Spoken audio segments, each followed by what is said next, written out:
ബീട്രൂട്ടും പൊട്ടറ്റോയും വെച്ചിട്ട് ഇതുപോലൊന്ന് ഉപ്പേരി ഉണ്ടാക്കി നോക്കൂ. അതിന് വേണ്ടിയിട്ട് ഒരു പാൻ വെച്ചിട്ട് അതിലേക്ക് കുറച്ച് വെളിച്ചെണ്ണ ഒഴിച്ച് കൊടുക്കുക. എണ്ണ ചൂടായി കഴിഞ്ഞാൽ ഇതിലേക്കൊരു 1 ടീസ്പൂൺ കടുക് ഇട്ട് കൊടുക്കുക. കടുകൊന്ന് പൊട്ടി വരുമ്പോൾ ഒരു സവാള, അത്യാവശ്യം വലുപ്പത്തിലുള്ള ഒരു സവാള വലുതാക്കിയിട്ട് കട്ട് ചെയ്തതും 2-3 പച്ചമുളക് കട്ട് ചെയ്തതും ഇതിലേക്ക് ഇട്ട് കൊടുക്കുക. ഒരു തണ്ട് കറിവേപ്പിലയും കൂടി ഇട്ടതിന് ശേഷം നേരൊന്ന് വഴറ്റിയെടുക്കുക. സവാളയൊക്കെ സോഫ്റ്റ് ആയി കഴിഞ്ഞാൽ ഇതിലേക്കൊരു 1/4 ടീസ്പൂൺ മഞ്ഞൾപ്പൊടിയും 1/4 ടീസ്പൂൺ മുളക് പൊടി ഇട്ട് കൊടുക്കുക. മുളക് പൊടി ഓപ്ഷണലാണ്, വേണമെന്നുണ്ടെങ്കിൽ മാത്രം ചേർത്താൽ മതി. മുളക് പൊടിയും കൂടി ഇട്ടിട്ട് ഒന്ന് നേരെ മിക്സ് ചെയ്യുക.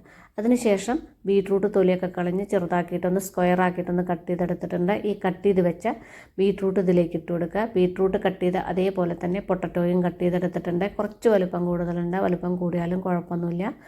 പൊട്ടറ്റോയും ഇതിലേക്ക് ഇട്ട് കൊടുക്കുക. പിന്നെ ഈ ഉപ്പേരിയിലേക്ക് ആവശ്യത്തിനുള്ള ഉപ്പ് കൂടി ഇട്ടതിന് ശേഷം നേരൊന്ന് മിക്സ് ചെയ്യുക.